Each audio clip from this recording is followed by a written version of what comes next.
Students, I am Raj Patel from Vidyam academy. आज हम लोग पढ़ेंगे सुपर कंडक्टर के बारे में, ठीक है, जो कि हमारा semi conductor nano technology unit है, जो फिज़िक्स का सेमेस्टर 2 डिप्लोमा आईटी इंजीनियरिंग उसका एक टॉपिक है। तो हमने इससे पहले पढ़ा था, पिछले लेक्चर में हमने पढ़ा था टेम्परेचर डिपेंडेंसी के कंडक्टर है, ठीक है। उसमें क्या एक प्रॉपर्टी है, उसका टेम्परेचर जितना कम करेंगे, मतलब ज़्यादा करेंगे, टेम्परेचर बढ़ाएंगे तो रेजिस्टेंस बढ़ जाएगा।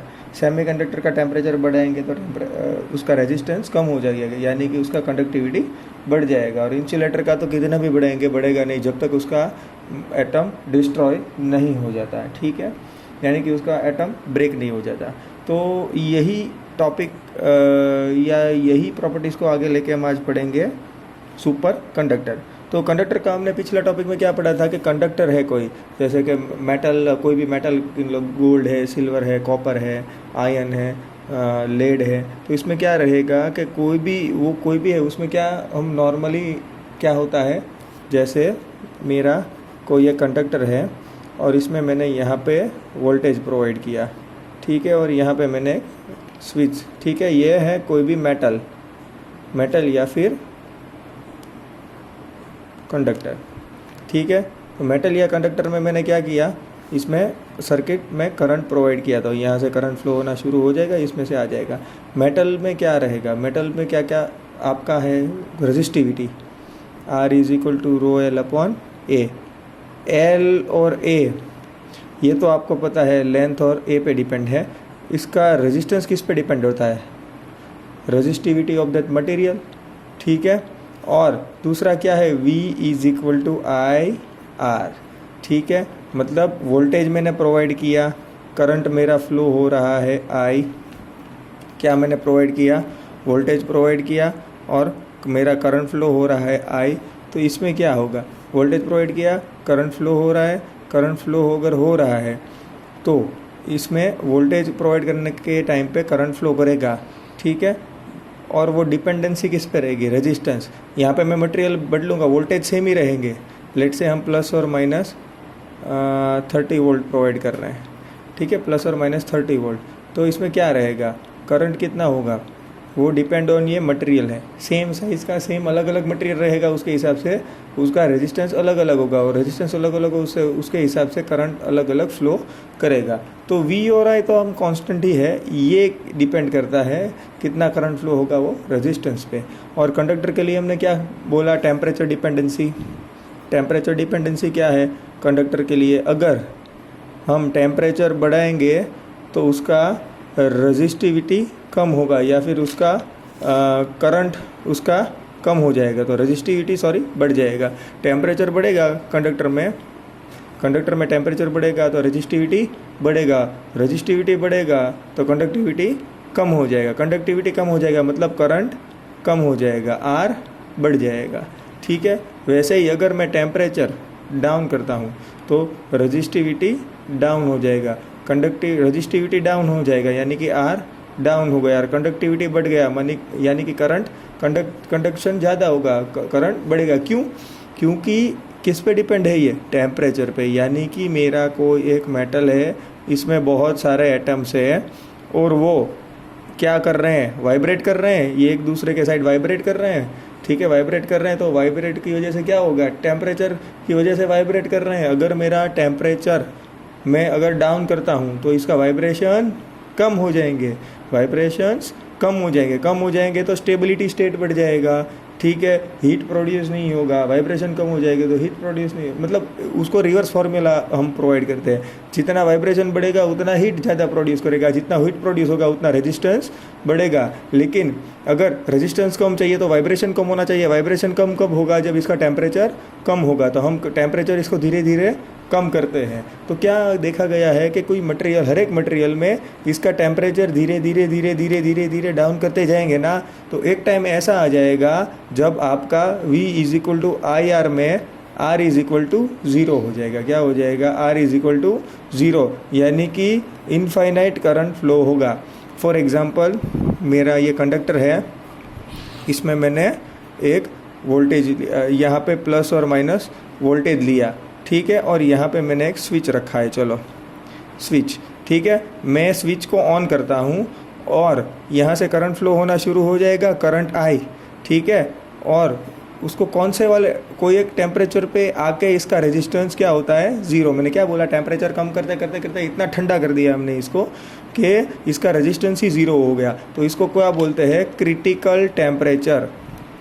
क्रिटिकल टेम्परेचर उससे कम कर दिया। तो क्रिटिकल टेम्परेचर से मैंने कम कर दिया तो क्या हो गया, मैंने यहाँ पे वोल्टेज लगाया, ठीक है। फिर स्विच शुरू किया और उसके बाद क्या कर दिया पता है, वोल्टेज सोर्स को निकाल दिया, यहाँ पे करंट फ्लो होना शुरू हो गया और यहाँ पे मैंने यहाँ पे एक लगा दिया शॉर्ट सर्किट, ठीक है। और बैटरी निकाल लिया, मतलब कैसा कर दिया मैंने, ऐसा कर दिया करंट शुरू होने के बाद, ये मेरा ऐसा है और यहाँ पे ऐसा, और इसमें से क्या हो रहा है, करंट फ्लो हो रहा है और वोल्टेज मेरा मैंने निकाल दिया। अभी क्या होता है, हमारा फॉर्मूला क्या है, V = IR।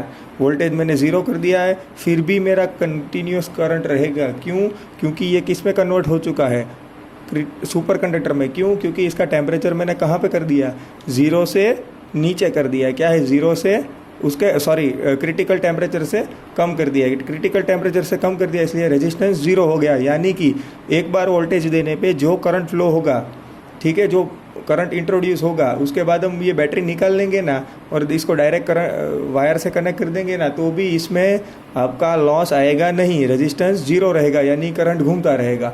या आप एक हफ्ते बाद, इसके प्रैक्टिकल में भी देखा गया है कि एक हफ्ते बाद भी आप देखोगे ना, इसको मेजर करोगे तो उतना ही करंट फ्लो होगा। तो इसको हम क्या बोलते हैं, सुपर कंडक्टर, ठीक है। और जो मटेरियल है उसको सुपर कंडक्टिविटी मटेरियल बोलते हैं, जैसे कि एल्यूमिनियम, टीन, लेड, ठीक है, मर्क्यूरी यानी कि पारा।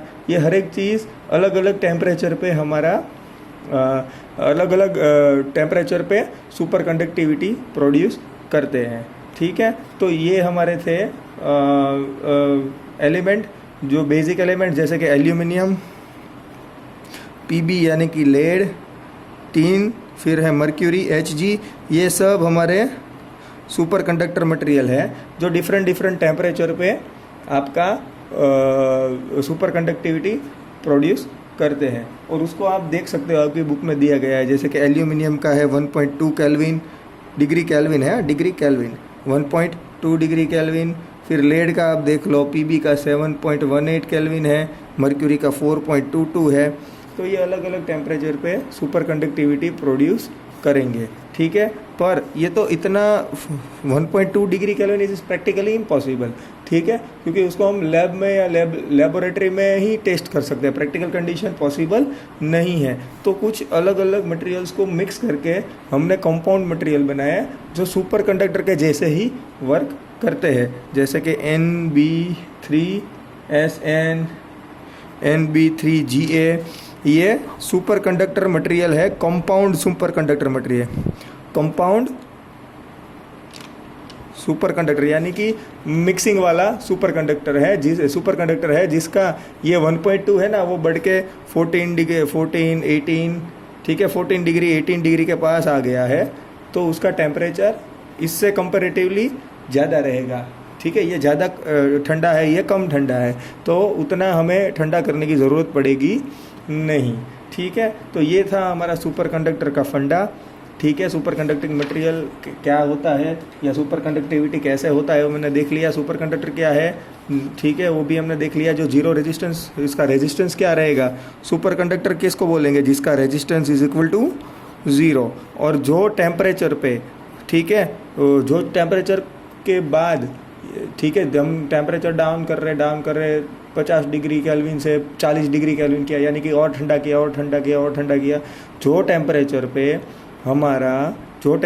पे हमारा रेजिस्टेंस ज़ीरो हो जाएगा, वो टेम्परेचर को हम बोलेंगे क्या है, critical temperature of that super conductor, T suffix में C, ठीक है। तो ये हमने सुपर कंडक्टर बोला, ठीक है। तो सुपर कंडक्टर की कुछ प्रॉपर्टीज़ भी है, क्या है, कुछ प्रॉपर्टीज़ भी है जो हम अभी देखने वाले हैं कि सुपर कंडक्टर की क्या प्रॉपर्टीज़ है, ठीक है।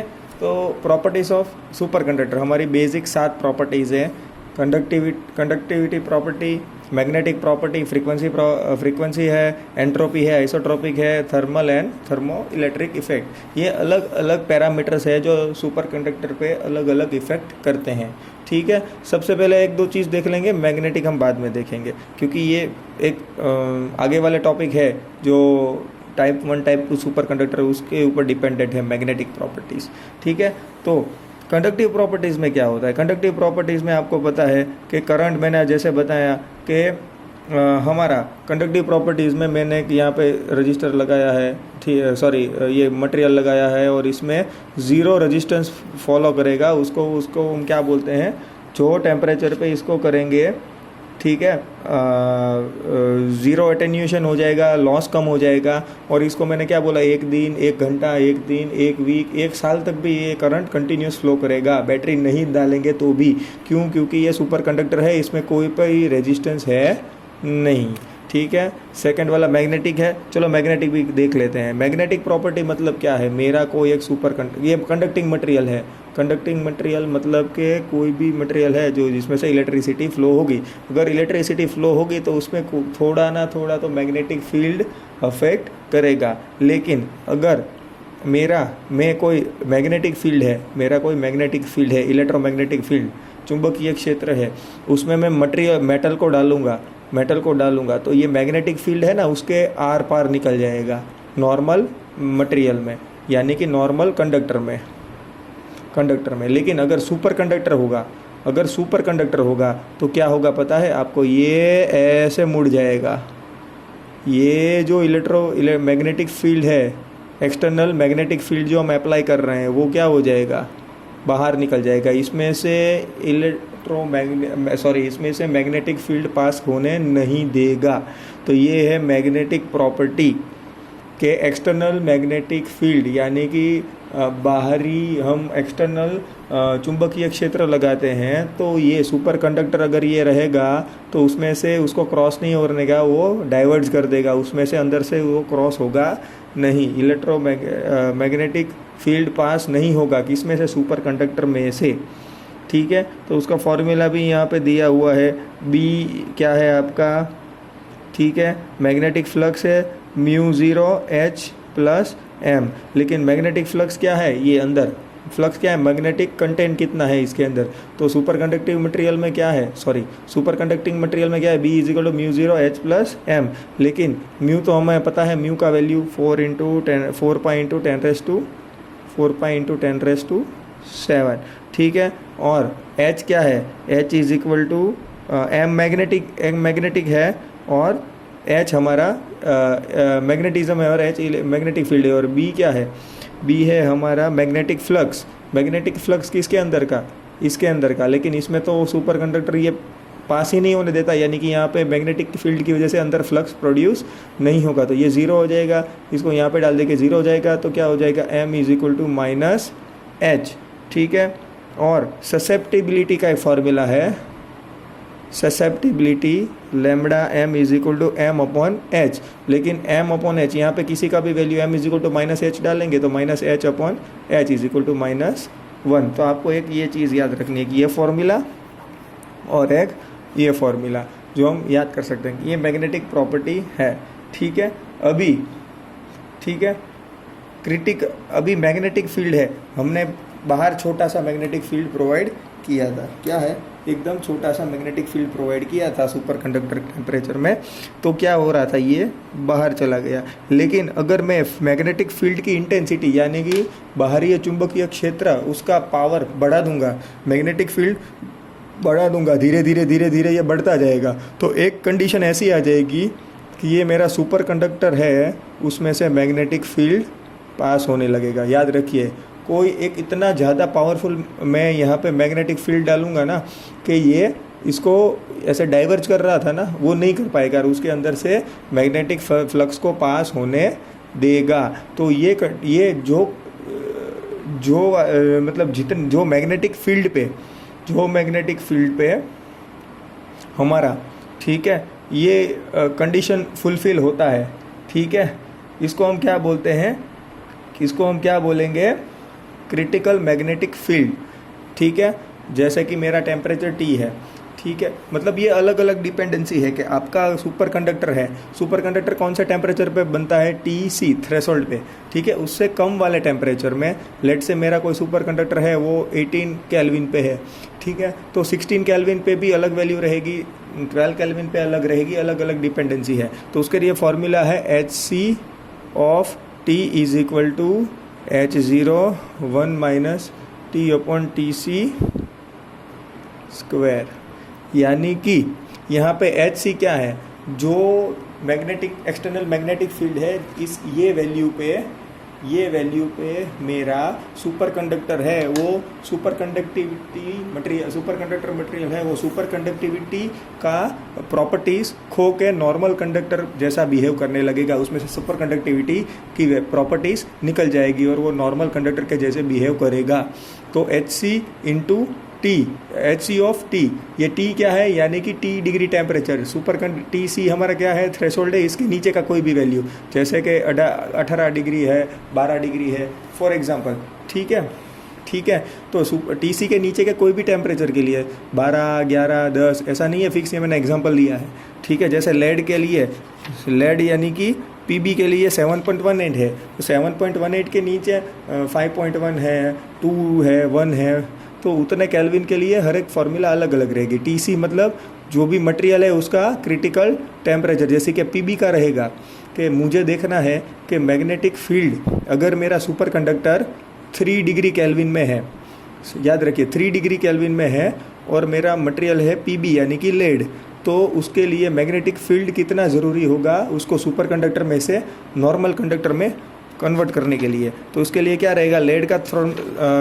टेम्परेचर क्या, ये क्रिटिकल है 7.18, वो मैं आगे एग्जांपल में आपको बोल चुका हूँ 7.18, और ये T क्या वैल्यू क्या आप रखेंगे 3 डिग्री केल्विन 3, ठीक है। तो उसके बाद और ये H0 क्या है, H0 क्या है कि जब T is equal to 0 kelvin रहेगा तब मैग्नेटिक फील्ड इसमें से कितना होगा, ये है। तो ये हर एक चीज़ आप जानते हैं, तो आप ये HC फाइंड कर पाओगे, तो ये फार्मूला भी आपको याद रखना है, ठीक है।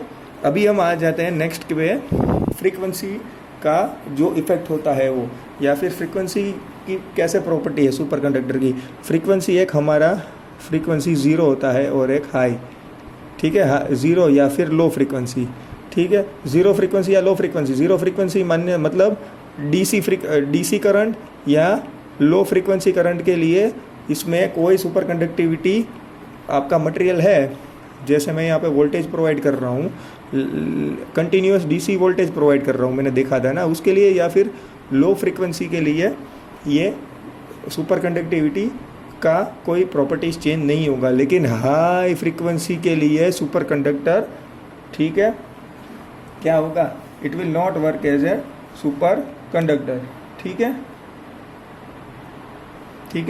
तो कोई भी मटेरियल होगा तो उसमें सुपर कंडक्टिविटी अगर हाई फ्रीक्वेंसी वोल्टेज प्रोवाइड कर रहे हैं हाई फ्रीक्वेंसी के, तो उसमें वो सुपर कंडक्टिविटी आपको प्रॉपर्टीज फुलफिल नहीं करेगा।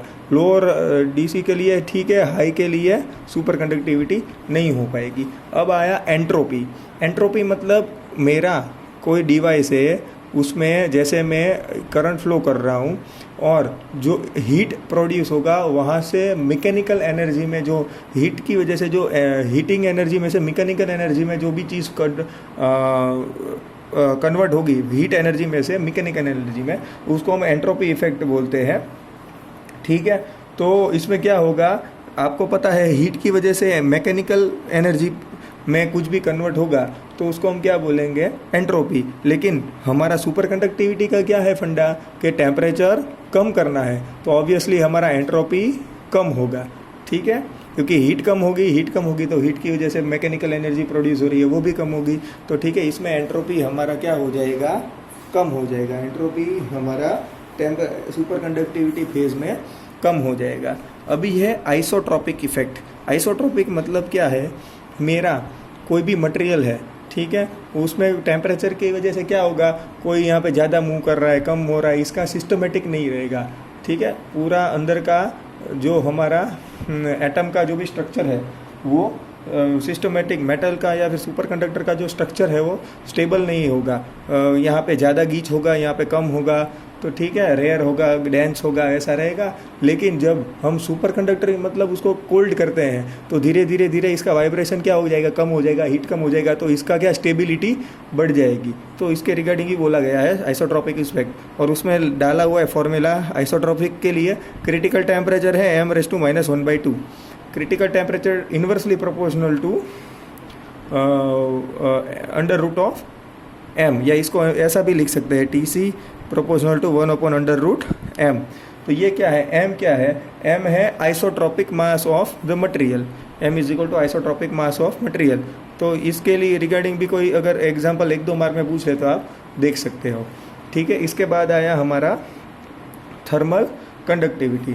थर्मल कंडक्टिविटी में क्या होगा कि, ठीक है, थर्मल कंडक्टिविटी क्या होगा, थर्मल की कंडक्टिविटी कम होगी, क्योंकि हमारा ये क्या है, टेम्परेचर डाउन है, तो थर्मल कंडक्टिविटी क्या होगा, स्टेबल नहीं रहेगा लेकिन कम रहेगा, क्योंकि नॉर्मल टेम्परेचर में ज़्यादा टेम्परेचर होता है, तो ज़्यादा टेम्परेचर रहेगा तो थर्मल की वजह से यहाँ पे मैंने मतलब करंट फ्लो करना शुरू कर दिया, और यहाँ पे टेम्परेचर है तो ये धीरे धीरे कंडक्ट करेगा। लेकिन मेरा सुपर कंडक्टर है तो सुपर कंडक्टर में टेम्परेचर ऑलवेज डाउन रहता है। ठीक है, तो इसमें क्या रहेगा, कंपेयर टू नॉर्मल फेज इसका थर्मल कंडक्टिविटी कम है, लेकिन वो फिक्स नहीं होता है, थोड़ा ज़्यादा वेरिएबल रहेगा। ठीक है, तो नॉर्मल वाले में ज़्यादा होता है और सुपर कंडक्टर में थर्मल एनर्जी या फिर थर्मल कंडक्टिविटी कम होगी। ठीक है, और लास्ट वाला है thermo electric effect. Thermo electric effect already मैं बोल चुका हूँ कि एक्सटर्नल इलेक्ट्रिक फील्ड है। ठीक है, यानी कि इलेक्ट्रिक फील्ड हम प्रोवाइड करेंगे। ठीक है, तो ये इसकी वजह से क्या हो जाएगा, सुपर कंडक्टर मिट के नॉर्मल कंडक्टर बन जाएगा, सुपर कंडक्टर नहीं रहेगा, वो मिट के नॉर्मल कंडक्टर बन जाएगा। तो इसको हम बोलेंगे थर्मो इलेक्ट्रिक इफेक्ट। ठीक है, ठीक है, अभी मैंने बोला था 2 चीज़ें, वो मैं बता देता हूँ। जो हम मैग्नेटिक फील्ड की बात कर रहे थे, ठीक है, सुपर कंडक्टर में, तो वो हम यहाँ पे ड्रॉ करेंगे आज। ठीक है, यहाँ पे हम ड्रॉ करेंगे सुपर कंडक्टर। तो सुपर कंडक्टर मैंने बोला था, पहले भी बोल चुका था कि 2 टाइप के होते हैं। एक क्या होता है प्योर सुपर कंडक्टर, और दूसरा है प्योर, और दूसरा वाला है हमारे कौन से सुपर कंडक्टर है जो अलग अलग मिक्सचर से या फिर अलग अलग कॉम्बिनेशन से बने हैं। प्योर सुपर कंडक्टर है उसका TC यानी कि क्रिटिकल टेम्परेचर है, critical temperature pure super conductor का बहुत कम होता है, और प्रैक्टिकली उतना कम टेम्परेचर मैन्युफैक्चर या फिर प्रैक्टिकली पॉसिबल नहीं रहता है। इसलिए हमने क्या दूसरे मैन्युफैक्चरिंग अलग अलग कंपोनेंट्स को मिक्स करके एक नया कंडक्टर बनाया, जिसको हम बोलते हैं टाइप 2 सुपर कंडक्टर। तो ठीक है, ये एक है टाइप 1 और एक है टाइप 2 सुपर कंडक्टर। ये नया टॉपिक है, types of super conductor, type 1 and type 2। तो ये क्या, इस टाइप 1 को हम सॉफ्ट भी बोलते हैं, सॉफ्ट सुपर कंडक्टर। ये इसको हम हार्ड सुपर कंडक्टर, SC लिख रहा हूँ, मतलब super conductor, soft super conductor and hard super conductor. तो इसमें क्या रहेगा, इसमें कुछ 3-4 पॉइंट हैं, जैसे कि हमारा जो एल्यूमिनियम है, ठीक है, लेड है, ठीक है, फिर मर्क्यूरी है, ये सब हमारे सॉफ्ट सुपर कंडक्टर है। और हार्ड सुपर कंडक्टर है Nb3Al, ये मैं ऑलरेडी लिख चुका हूँ, Nb3Ga, ये हमारे हार्ड सुपर कंडक्टर है। तो इसमें क्या डिफरेंस रहेगा, हमें पता है, ये इसको हम क्या बोलते हैं, आइडियल सुपर कंडक्टर, जो मैन्युअल हमें नॉर्मल फेज में सिंगल में से ही बनते हैं। और इसको हम क्या बोलेंगे, ये आइडियल है तो इसका रिवर्स है, मतलब नॉन आइडियल सुपर कंडक्टर। ठीक है, तो इसका हमें टेम्परेचर कर्व, मतलब एक कर्व ड्रॉ करते हैं जिसमें हमारा मैग्नेटिक फील्ड है और उसके सामने आपका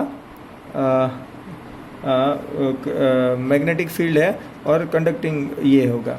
ठीक है, मैग्नेटिक फ्लक्स, और उसके सामने उसका क्या रहेगा, HC यानी कि टेम्परेचर। ठीक है, तो अभी क्या होगा यहाँ पे, जैसे जैसे मैं,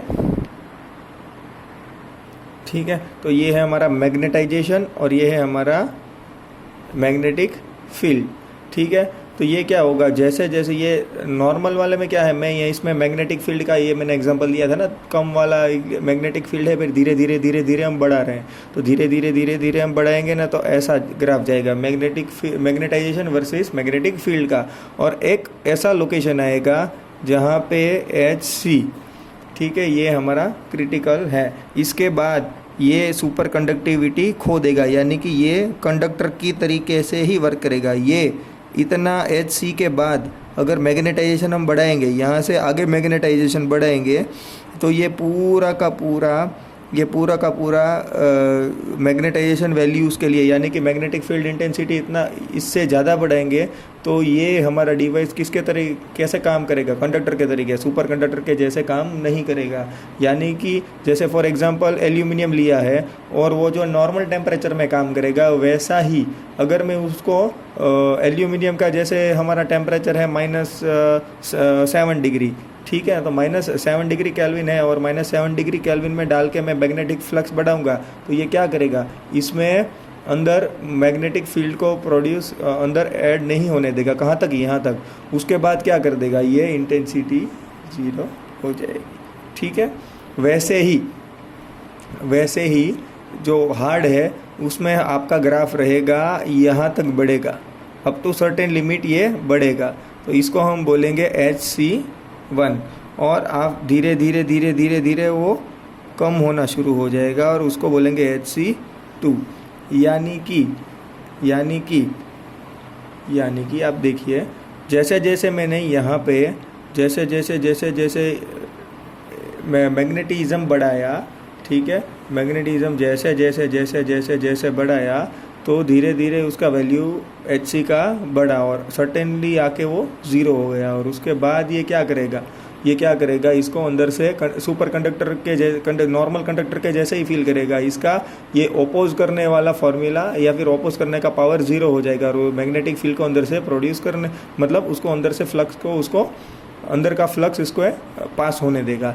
लेकिन टाइप 2 यानी कि हमारा नॉन आइडियल सुपर कंडक्टर में क्या होगा, सेम टू सेम फर्स्ट वाला पार्ट सेम ही रहेगा, धीरे धीरे वो बढ़ेगा, सर्टेन लिमिट तक बढ़ेगा और उसको हम बोलेंगे HC1। और उसके बाद भी हम अगर बढ़ा रहे हैं मैग्नेटिक फील्ड इंटेंसिटी, तो ये क्या होगा, उसके बाद भी हम फ्लक्स बढ़ा रहे हैं, तो क्या होगा, मैग्नेटिक फील्ड मैग्नेटाइजेशन उसका क्या होगा, धीरे धीरे कम होगा। यहाँ पे क्या हो रहा था, मैग्नेटाइजेशन सडनली 0 हो रहा था, मैग्नेटाइजेशन सडनली 0 हो जा रहा था, ठीक है। इसमें क्या हो रहा था, इसमें सडनली 0 होकर वो कंडक्टर के जैसे बिहेव करना शुरू कर देगा, लेकिन इसमें नहीं होगा, इसमें ये इसके जैसा ही वर्क करेगा, ठीक है। लेकिन आगे वाले फेज में क्या होगा, सर्टेन लेवल HC1 के बाद वो क्या करेगा, धीरे magnetisation will start decrease in, और जो लोकेशन पे वो 0 होगा वो है HC2। और ये वाला है वो रेंज इससे बहुत बड़ा है, ये आपका फॉर समझ लीजिए आप 0.1 टेस्ला जितना ही है वैल्यू, यानी कि बहुत छोटे से मैग्नेटाइजेशन और बहुत छोटे से मैग्नेटिक फ्लक्स के लिए हम ये यूज़ कर सकते हैं। और जो प्रैक्टिकली इतना छोटी रेंज में काम करना इम्पॉसिबल है। और इसका रेंज है इससे टाइप 1 से 100 मल्टीप्लाई बाई 100 रहता है, तो ये इसका रेंज बड़ा हो गया इससे, और इसके लिए हम इसको क्या है, सुपर कंडक्टर को प्रैक्टिकली यूज़ कर पाएंगे, ठीक है। तो ये ग्राफ मैंने समझा दिया, टाइप समझ दिया आपको। अगर आपको कंपैरिजन बोले तो सबसे पहले टाइप 1 टाइप 2, ठीक है, उसको सॉफ्ट सुपर कंडक्टर बोलते हैं, इसको हार्ड सुपर कंडक्टर बोलते हैं। इसके टाइप, इसको भी टाइप, इसको आइडियल भी उसका दूसरा नाम भी डालो आप, इसको आइडियल सुपर कंडक्टर बोलते हैं, इसको नॉन आइडियल सुपर कंडक्टर बोलते हैं। फिर आप ग्राफ ड्रॉ करो और उसका रिस्पॉन्स बताओ कि ये धीरे धीरे बढ़ेगा और फिर अचानक से 0 हो जाएगा, इसमें धीरे धीरे बढ़ेगा, धीरे धीरे घटेगा, इसमें 2 पॉइंट है, इसमें सिंगल पॉइंट है। इसका रेंज बहुत कम है 0.1 टेस्ला, और यहाँ पे इसका मल्टीप्लाई बाय क्या हो जाएगा, 100 हो जाएगा। फिर ये इरिवर्सिबल है, मतलब अगर मैं मैग्नेटाइजेशन, ये मेरा मैग्नेटिक फील्ड धीरे धीरे यहाँ से HC2 से कम होना शुरू हुआ ना, तो वे ऐसे नहीं जाएगा। फॉर एग्जांपल इसमें से ही देखते हैं कि जैसे जैसे मैंने बढ़ाया, यहाँ पे 0 हो गया, फिर ये कंडक्टर के जैसे काम करने लगा। अभी जैसे मेरा मैग्नेटिक फील्ड धीरे धीरे कम हुआ, यहाँ पे आ गया, तो इसका मैग्नेटाइजेशन यहाँ पे आ जाएगा और धीरे धीरे ऐसे रहेगा, ठीक है, यानी कि जो डायरेक्शन में गया था वही डायरेक्शन में अगर HC कम हो रहा है तो वही डायरेक्शन में ये वापस आएगा, लेकिन इसमें ऐसा नहीं रहेगा। ठीक है, इसमें धीरे धीरे बढ़ रहा है, फिर यहाँ पे कम होके 0 हो रहा है। लेकिन अगर ये HC का वैल्यू में यहाँ ये बढ़ रहा है, 0 से HC1 हुआ, HC2 हुआ, लेकिन इसका वैल्यू मैं धीरे धीरे कम करूँगा ना, तो ये same to same graph follow नहीं करेगा, same to same graph follow नहीं करेगा। ये कोई अलग ग्राफ है, जैसे कि ऐसे भी जा सकता है, ऐसे भी जा सकता है, ऐसा। इसमें आपको वो का कुछ करने का ज़रूरत, मतलब वो समझने की ज़रूरत नहीं है, लेकिन आप हिस्टैरिसीस लूप आपको पता होगा, जो पढ़ चुके हैं वैसा रहेगा। हिस्टैरिसीस लूप में कैसा क्या वापस आने का अलग रहता है पाथ, इसका क्या है, जो पाथ में जा रहा है वही पाथ में वापस आएगा। ये जा रहा है इस पाथ में, अगर ये HC का वैल्यू हम कम करेंगे तो ये यही पाथ में आएगा, ऐसा कोई 100% श्योर नहीं, और नहीं ही आता है।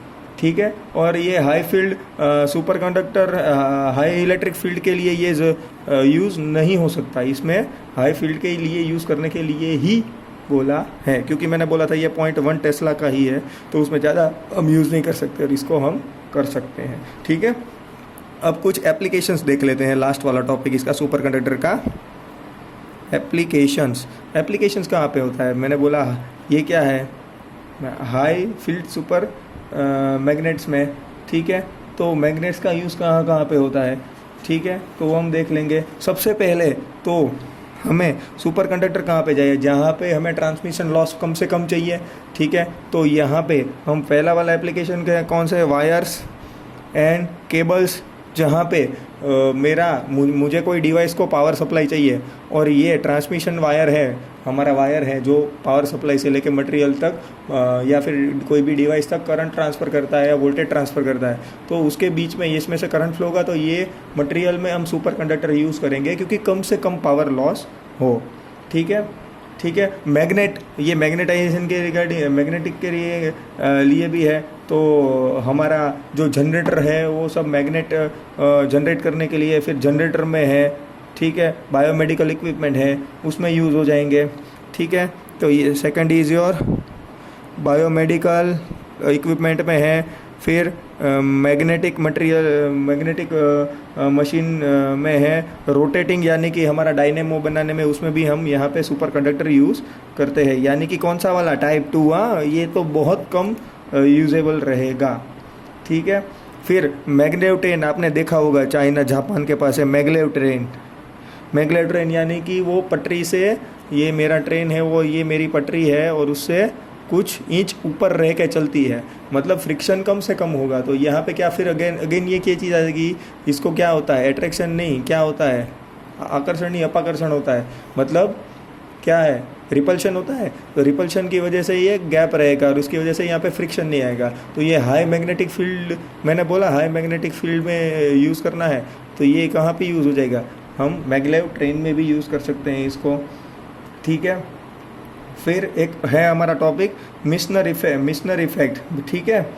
ठीक है, मिशनर इफेक्ट कौन किसको बोलते हैं, ये वाला जो प्रॉपर्टीज़ है इसको हम क्या बोलेंगे, जो कुछ एक टेम्परेचर पे ये बॉडी में से हमारा मैग्नेटिक फील्ड फ्लक्स उसको पास नहीं होने देगा। मैग्नेटिक फील्ड है तो उसको ये मैग्नेटिक लाइंस बाहर निकल जाएगी, डाइवर्ज हो जाएगी, तो उसको हम क्या बोलते हैं, मिशनर इफेक्ट। ठीक है, तो इसके लिए जनरेटर्स एंड मोटर्स में ये यूज़ होता है। ठीक है, ये same to same rotating material, यानी कि हम फोर्थ भी जनरेटर में भी यूज़ कर सकते हैं। ठीक है, फिर एम्पलीफिकेशन, ऑसिलेटर, मॉड्यूलेटर, डीमॉड्यूलेटर, इसमें भी हम यूज़ कर सकते हैं, जो हम ऑलरेडी बी में पढ़ चुके हैं। एम्पलीफायर, ठीक है, ऑसिलेटर, मॉड्यूलेटर, डीमॉड्यूलेटर, उसमें भी हम यूज़ कर सकते हैं। और सबसे बड़ा वाला पॉइंट मैंने क्या बोला था, टेम्परेचर जैसे कम होगा, ठीक है, हमारा परफॉर्मेंस, आपका मोबाइल टेम्परेचर बढ़ जाता है तो परफॉर्मेंस कम हो जाता है, आपका लैपटॉप गर्म हो जाएगा तो हैंग हो जाएगा। तो हमें क्या चाहिए, ज़्यादा टेम्परेचर पे भी परफॉर्मेंस ज़्यादा चाहिए, मतलब हमें सुपर कंडक्टर मटेरियल अब यूज़ करेंगे तो उसमें हीट कैसे डेसिपेशन कम होगा, जो हम इसमें यहाँ पे पढ़ चुके हैं हमारा एंट्रोपी में, कि इसमें हीट डेसिपेशन, हीट की वजह से एनर्जी लॉस कम हो रहा है। तो सुपर कंडक्टर यूज़ करेंगे तो कोई भी इलेक्ट्रॉनिक्स डिवाइसेस है, फास्ट स्विचिंग डिवाइसेस जैसे कंप्यूटर है, लैपटॉप है, ठीक है, लॉजिक गेट सर्किट्स है, और पूरे हम ऑलरेडी पढ़ चुके हैं कि कोई जो भी बेसिक आईसीस है, ठीक है, वो लॉजिक गेट्स में से बनती है। कोई भी कंप्यूटर का कोई भी इलेक्ट्रॉनिक कार्ड है वो सब क्या है, बेसिकली लॉजिक सर्किट्स ही हैं। तो हाई स्पीड लॉजिक सर्किट बनाने के लिए भी हम इसको यूज़ करते हैं। तो लास्ट वाला हमारा टॉप पॉइंट है high speed electronic circuit use बनाने के लिए। ठीक है, तो ये हमारा सुपर कंडक्टर था। हम फिर से देख लें थोड़ा ऊपर से के फटाफट देख लें। सुपर कंडक्टर क्या है, जब मेरा कोई भी कंडक्टर है उसको मैं टेम्परेचर डाउन करता जाऊंगा और सर्टेन टेम्परेचर के बाद वो क्या करेगा, उसका रेजिस्टिविटी 0 हो जाएगा, उसको सुपर कंडक्टर बोलते हैं। और उसको प्रॉपर्टी को सुपर कंडक्टिविटी बोलते हैं। ठीक है, सुपर कंडक्टिविटी की अलग अलग प्रॉपर्टीज़ है। कंडक्टिविटी प्रॉपर्टीज़ फ्रीक्वेंसी वाला है, मैग्नेटिक है, एंट्रोपी है, थर्मल है, थर्मो इलेक्ट्रिक है ना, आइसोट्रोपिक, ये 7 प्रॉपर्टीज़ है। इसके बाद सुपर कंडक्टर के 2 टाइप है। एक जो स्टैंडर्ड वाला है, जो स्टैंडर्ड हमारे कंडक्टर हैं जिसको हम टेम्परेचर डाउन करके सुपर कंडक्टर बना सकते हैं, वो है एल्यूमिनियम, लेड, उसके बाद ये Hg यानी कि मर्क्यूरी इसका, और ये है हमारा कॉम्बिनेशन वाला। क्यों कॉम्बिनेशन वाला बनाया, क्योंकि ये बहुत कम टेम्परेचर है, बहुत माइनस वाले टेम्परेचर है, ये प्रैक्टिकली पॉसिबल नहीं है। तो उससे थोड़ा ज़्यादा यही प्रॉपर्टी हम यहाँ पे यूज़ करेंगे, लेकिन ज़्यादा टेम्परेचर में। तो ये फ्लेक्सिबल रहेगा। ठीक है, इसको हम बोलते हैं सॉफ्ट, इसको हार्ड। फिर ठीक है, आइडियल, नॉन आइडियल, उसका डिस्कशन करना है। कर्व के डिस्कशन के साथ ये हमारा क्या है, कितनी रेंज में काम करता है उसके रिगार्डिंग। ठीक है, और उसके बाद हमारा एप्लीकेशंस। तो ये हमने सुपर कंडक्टर्स के बारे में पढ़ा। आगे वाले टॉपिक में हम पढ़ेंगे पीएन जंक्शन डायोड एंड उसका एप्लीकेशंस। ठीक है, पीएन जंक्शन डायोड और वो सब हम सेमीकंडक्टर डिवाइसेस पढ़ना हम शुरू करेंगे। Okay, thank you.